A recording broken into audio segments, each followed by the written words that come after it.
नमस्कार, मैं हूं सौम्या माथुर। इस वक्त आप जुड़े हुए हैं सिटी बिग न्यूज के साथ। भारतीय जनता पार्टी के प्रत्याशियों का मनोबल बढ़ाने के लिए गत दिवस खुद मुख्यमंत्री मनोहर लाल खट्टर बरवाला, हांसी और हिसार विधानसभा क्षेत्र में आए। वह जनता से सभी विधानसभा क्षेत्रों के सभी प्रत्याशियों के लिए वोटों की अपील भी की। हिसार में मुख्यमंत्री मनोहर लाल खट्टर के आने को लेकर सभी लोग फूले नहीं समा रहे थे, क्योंकि मुख्यमंत्री का प्रोग्राम बाजार के बीचों बीच आयोजित किया गया था और जहां हजारों की तादाद में लोग मुख्यमंत्री के स्वागत के लिए और मुख्यमंत्री को सुनने के लिए पहुंचे हुए थे। इस कार्यक्रम के दौरान हिसार से विधायक डॉक्टर कमल गुप्ता, हिसार से मेयर व बरवाला हल्के से चुनाव प्रभारी गौतम सरदाना व नवनिर्मित चुनाव कार्यकारी जिला अध्यक्ष सुजीत कैमरी और भारतीय जनता पार्टी के सक्रिय कार्यकर्ता मौजूद रहे। मुख्यमंत्री मनोहर लाल खट्टर ने हिसार की जनता को संबोधित करते हुए कहा कि न जाने कितने अनगिनत कार्य भारतीय जनता पार्टी ने करवाए हैं और वो दिन भी दूर नहीं जब हिसार एक विकासशील से विकसित शहर बन जाएगा, क्योंकि विकसित शहर जैसी सभी फैसिलिटीज हिसार विधानसभा क्षेत्र में मौजूद हैं, चाहे वो पक्की सड़कें, स्कूल, कार्यालय, महिला पुलिस थाने और सबसे बड़ा उदाहरण है एयरपोर्ट का। और वो दिन भी दूर नहीं जब एयरपोर्ट पर नेशनल से इंटरनेशनल प्लेन उड़ान भरने लगेंगे। नगर निगम के मेयर गौतम सरदाना जी से प्रार्थना करूंगा आए और अपने विचार रखें। जोरदार तालियों से इनका स्वागत कीजिए। गौतम सरदाना जी मेरे सामने बैठे बहनें, भाइयों और सभी सम्मानित बुजुर्गों, युवा साथियों, पत्रकार बंधुओं, आप सभी को मालूम है कि 21 तारीख को विधानसभा चुनाव होने जा रहा है। वैसे भी चुनाव बिल्कुल घोषित हो चुका है, सारे उम्मीदवार मैदान में हैं। चुनाव की बिसात जो है वो बीत चुकी है, लेकिन इस बिसात में एक समस्या आ रही है। इसमें ऐसा लगता है कि एक ही खिलाड़ी खेल रहा है, दूसरी तरफ कोई है ही नहीं। फरीदाबाद का नगर निगम चुनाव उसमें हम जीते, गुरुग्राम का नगर निगम चुनाव उसमें हम जीते, बाद में पंचायतों का चुनाव, नगर पालिका, नगर परिषदों का चुनाव, उसमें 80% लोग भारतीय जनता पार्टी से जुड़े हुए जो जीते। बड़ा क्रांतिकारी बदलाव था वो। पढ़ी लिखी पंचायतों का बदलाव पहली बार हरियाणा में हुआ, देश में कहीं नहीं है। और खास करके मैं हमारी बहनें, इनको तो मैं बधाई देता हूं कि आरक्षण 33% था, चुनाव जब जीत के आई तो 42% महिलाएं जीत के आई। 42% आरक्षण के तो बड़े झगड़े होते हैं, आरक्षण क्यों मिल रहा है, क्यों मिल रहा है। इनको आरक्षण की परवाह नहीं, आरक्षण से आगे बढ़ गई, 42% तक पहुंच गई। और उसके बाद 5 नगर निगमों के डायरेक्ट चुनाव हुए, जिसमें हिसार नगर निगम का भी था। भारी बहुमत से 5 के 5 जीत के आए, कहीं भी कोई दिक्कत कठिनाई नहीं आई। तत्पश्चात एक ऐसा चुनाव, जींद विधानसभा का बाई इलेक्शन, सारे देश की नजरें उस पर रगड़ गई, क्योंकि कांग्रेस पार्टी का बड़ा धुरंधर नेता ऐसा मानता था कि ये सारे प्रदेश की नहीं बल्कि देश की कांग्रेस को भी वो अपनी उंगलियों पर नचाता था। राहुल गांधी का दाया रणदीप सुरजेवाला एक जगह से विधायक बना हुआ है, जींद में आके कूद गया कि मैं हरियाणा की किस्मत का पलटा मारूंगा, मैं कांग्रेस को आगे ले आऊंगा, मैं मुख्यमंत्री बनूंगा। पता नहीं क्या क्या सपने लेके आया, लेकिन जींद की जनता ने ऐसी धूल चटाई कि बड़ी मुश्किल से जमानत बचाई। वो चुनाव हरियाणा की जनता की सोच का एक द्योतक था। जब ये जनता न जाति पाति में विश्वास रख के वोट देती है, न किसी वर्ग भेद में काम के भेद के हिसाब से सोचती है, न कोई इलाके के हिसाब से सोचती है, सब बातों से ऊपर उठ करके भाजपा को आगे बढ़ाना है। एक विश्वास बना जनता का, और वो विश्वास पूरे देश में तो प्रकट हुआ ही हुआ, लेकिन हरियाणा में कितने जोरदार ढंग से प्रकट हुआ कि लोकसभा की 10 की 10 सीटें हरियाणा की जनता ने पहली बार भारतीय जनता पार्टी को जिता करके नरेंद्र मोदी जी की झोली में डाली। पहली बार जितना वोट हमको लोकसभा में मिला, 56% आज तक कभी किसी पार्टी को नहीं मिला 56 वोट, किसी को नहीं मिला। सर्वाधिक मार्जिन की सीट करनाल लोकसभा की seat, margin 6.5 lakh, total vote नहीं, वोट तो कहीं 8 साढ़े 8 लाख था, यानी जो अंतर था 6.5 लाख। अब ये सब बातें जब आगे बढ़ी तो प्रश्न खड़ा हुआ कि विधानसभा में कितनी सीटें भाजपा को जिताएंगे लोग। लोगों का थर्मामीटर मीडिया वाले जो लोग हैं ये नापते फिर रहे हैं। हमारे कुछ राजनीतिक पंडित वो भी अपना विश्लेषण करते रहे, और पार्टी का जो नेटवर्क है उससे हमने भी पूछा, हमारा पार्टी का नेटवर्क बहुत नीचे तक है, यानी कहीं कहीं तो हम बूथ तक पहले चलते थे, अब तो बूथ के नीचे क्या है, पन्ना प्रमुख, सबसे चौकन्ना हमारा पन्ना, ये हमारा पन्ना सबसे चौकन्ना। इस नाते से ने उस लेवल तक अपना संगठन खड़ा कर लिया। इनसे जानकारियां मिली, और जब सब जानकारियों के आधार पर लोकसभा के चुनाव के परिणाम के आधार पर हमने कहा हम 75+ सीटें जीतेंगे। इस 75+ को लेकर के भी लोगों ने विश्लेषण करने शुरू किए, क्या क्या ऐसी क्या क्या बातें हुई हैं कि 75+ तक पहुंच गई भाजपा। ये बात जनता ने इतना आशीर्वाद दिया तो क्यों दिया, एक साफ मत बन के आया लोगों का कि राजकाज करने का सिस्टम बदला गया है। ये सिस्टम कभी जनता ने देखा नहीं था। यानी किस प्रकार से नौकरियां मिलती थी, जैसे पर्ची खर्ची की बात आ गई, सब लोग कहते हैं कैसे कैसे नौकरियां मिलेंगी। दूसरे प्रदेश वो अध्ययन करने के लिए आ रहे हैं। हमारे योगी जी करनाल में आए, उन्होंने मैं भी अपनी टीम भेजी है कि हरियाणा में संभव कैसे हुआ कि जब नौकरियां आपने पूरी मेरिट पर दे डाली, मिशन मेरिट, ये कैसे हुआ। मैंने कहा जब कमीशन पर काम करना छोड़ गए, मिशन पर आ गए, इसलिए हमारे यहां से तो हो गया ये। एक एक बात के ऊपर लोगों ने चर्चा की। जीवन जीने की शैली, इसको हमने साफ सुथरा बनाया, भ्रष्टाचार से फ्री किया। ये जो दलाल घूमते थे बीच में, सफेद कुर्ते पजामे पहन करके और मांड लगा करके आते थे और थानों में जाके बैठ जाते थे, वहां से फोन आते थे, दरोगा बोल रहे हैं कि नेताजी यहाँ बैठे, जरा आके मिल लो। नेताजी का इशारा हो जाता था, लोग थर थर थर थर कांपते थे, भय का वातावरण था। ये कचहरियों से, कोर्ट कचहरियों से, तहसीलों से, थानों से राज चलता था। हमने कहा जनता से सीधे जुड़ेंगे। आज जनता सीधे सीएम विंडो पर आती है, सीधे ऑनलाइन एप्लीकेशन देती है, सीधे ऑनलाइन सारी सेवाएं उनको मिलती हैं। ई दिशा केंद्र खोल दिए, अंत्योदय केंद्र खोल दिए, सरल केंद्र खोल दिए। आपको कोई भी चीज करनी है जाकर के टेक्नोलॉजी का सिस्टम है, कंप्यूटर का सिस्टम है, जाओ दर्ज कर दो। लोगों की एफआईआर, कोई अपराध हो जाता था तो एफआईआर नहीं लिखते थे। ये पुलिस की कहानियां थी। हमको 5 साल पहले शिकायतें मिलती थी कि मेरी एफआईआर नहीं लिख रहे पुलिस वाले, इसके लिए सिफारिशें करानी पड़ती थी। हमारे जो पहले डीजीपी थे, मैंने उनको आते ही आदेश दिया, not to register a crime will amount to another crime. अगर आपने एफआईआर नहीं लिखी तो जिस पुलिस ने लिखी उसके खिलाफ अपराध ये लिखा जाएगा, उसके खिलाफ लिखा जाएगा। एफआईआर नहीं क्यों नहीं लिखेंगे।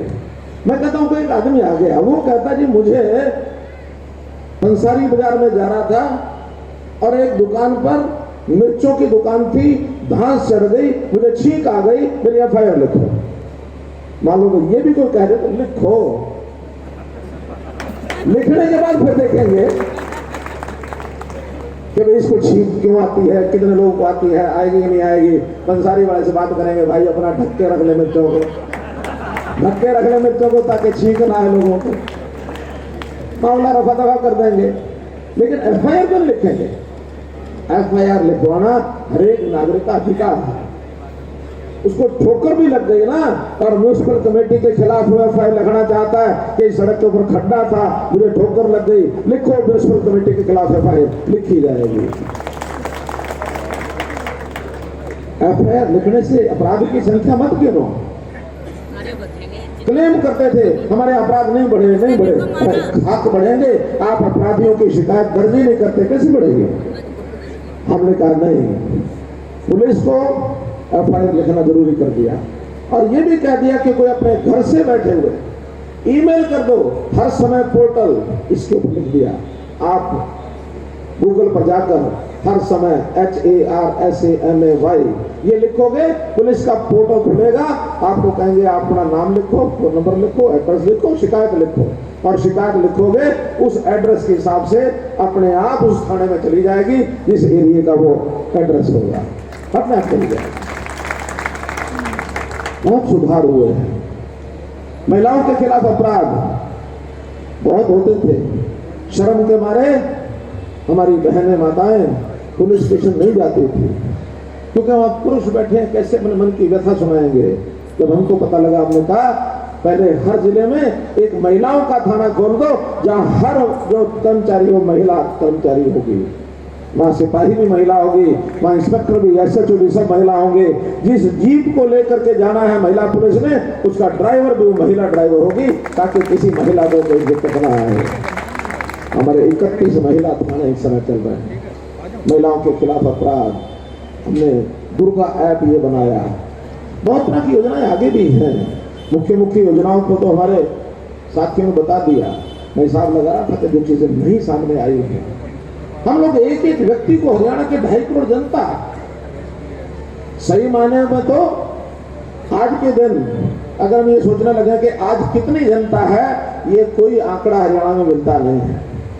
10 साल के बाद एक बार सर्वे शुरू करते हैं, सेंसस 2011 में हुआ था, 2021 में होगा, उसके बाद पता लगता है एग्जैक्ट संख्या कितनी है लोगों की। 10 साल में तो योजनाएं पता नहीं कहां से काम कर गया।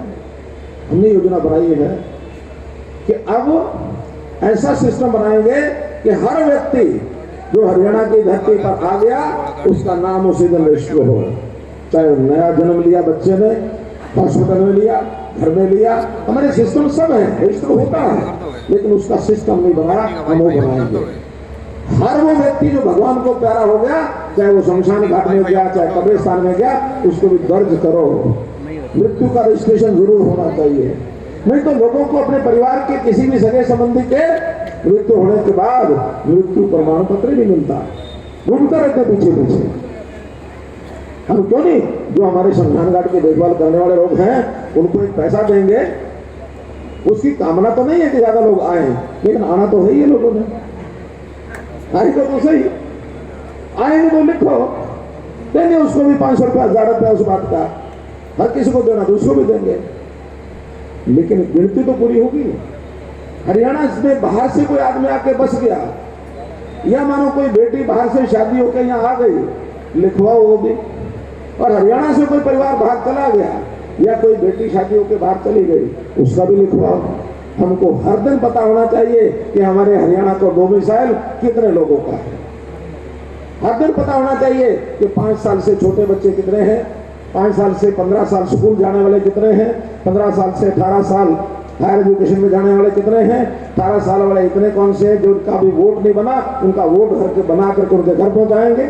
60 साल के ऐसे कितने हैं जिनको भी ओल्ड एज पेंशन नहीं मिलती, उनकी ओल्ड एज पेंशन बन के उसके घर जाएगी। ये सरकार घर में जाके देगी, आपको फार्म भर के आने की जरूरत नहीं है।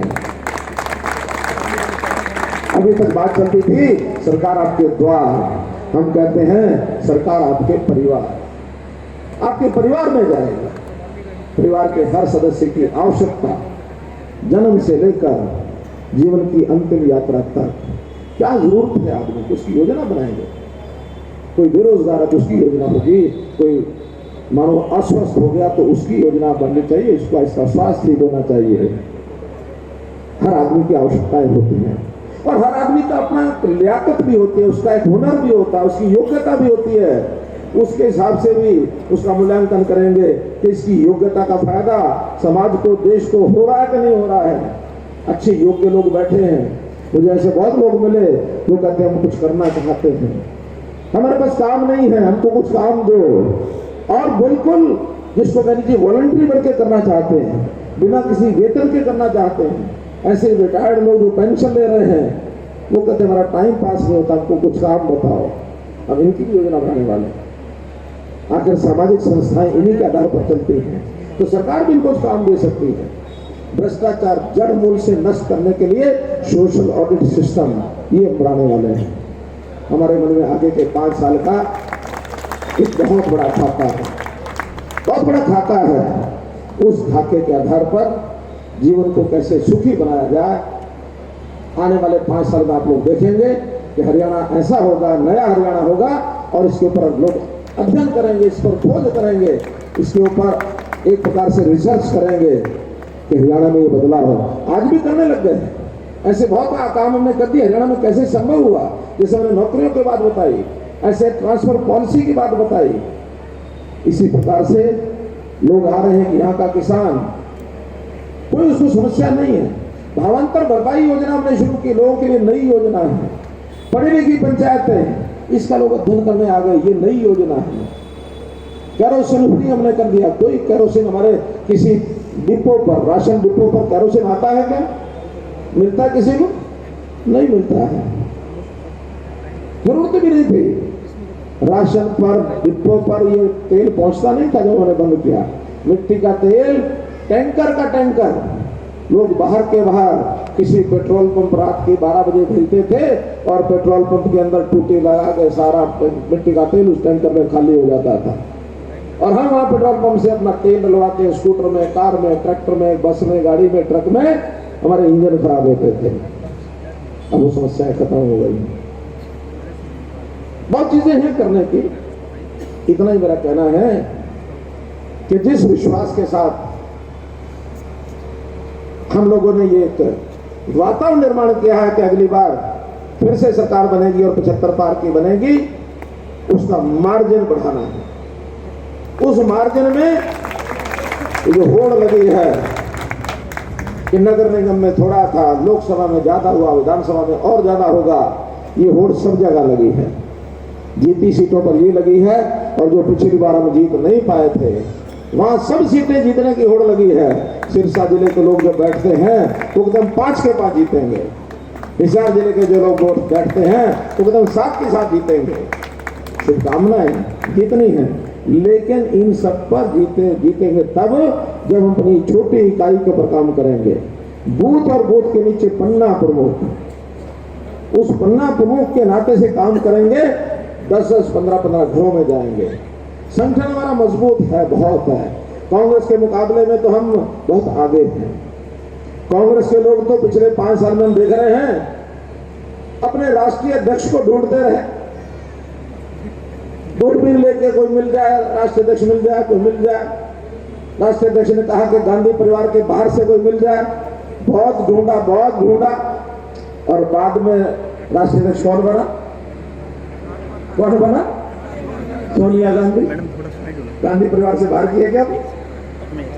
वही परिवारवाद, वही वंशवाद घुसे हुए हैं।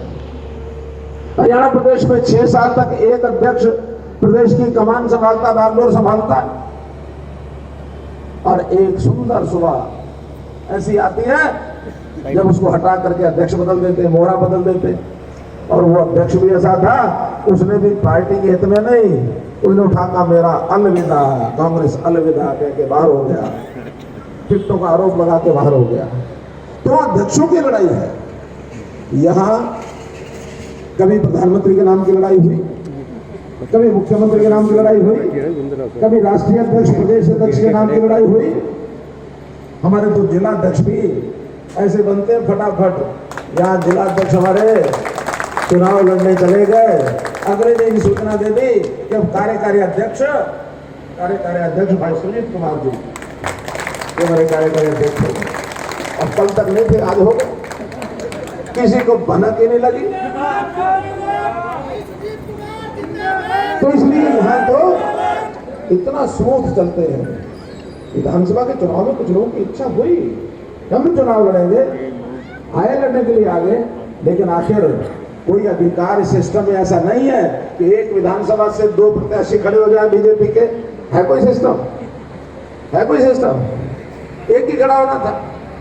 अब कई बार 3, 4, 5 ऐसे होते हैं जो जीत भी सब सकते हैं, पार्टी में निष्ठा भी सबकी है, विचारधारा को भी पसंद करते हैं। अब 4 के बाद भी टिकट कितनों को मिलेगी? जब एक को मिलती है, बाकी 3 पूछते हैं कि भाई इस एक को क्यों मिल गई, कारण क्या?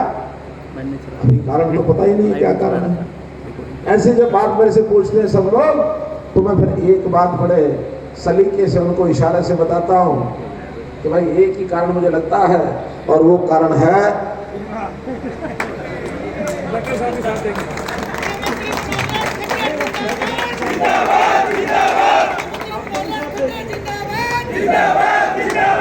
सुजीत कुमार जी। ठीक है, मानते इस बात को?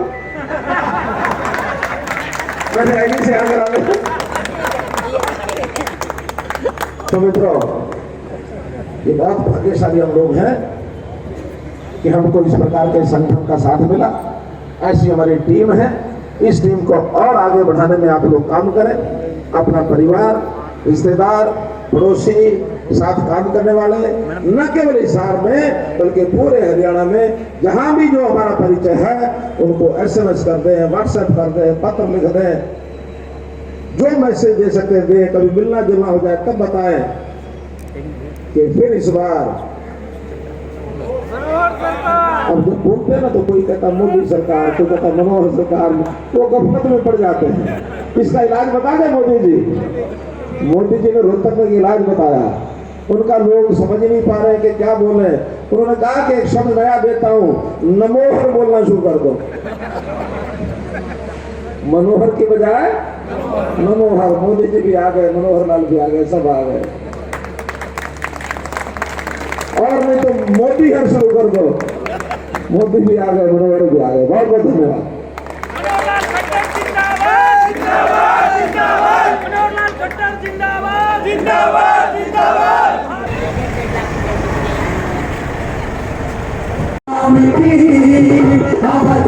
मोदी के नाम की मनोहर लाल की पहचान बने जनता की जान। मनोहर लाल की पहचान बने जनता की शान। मनोहर लाल की पहचान बने जनता की जान। जैसे मुरली बनी शाम की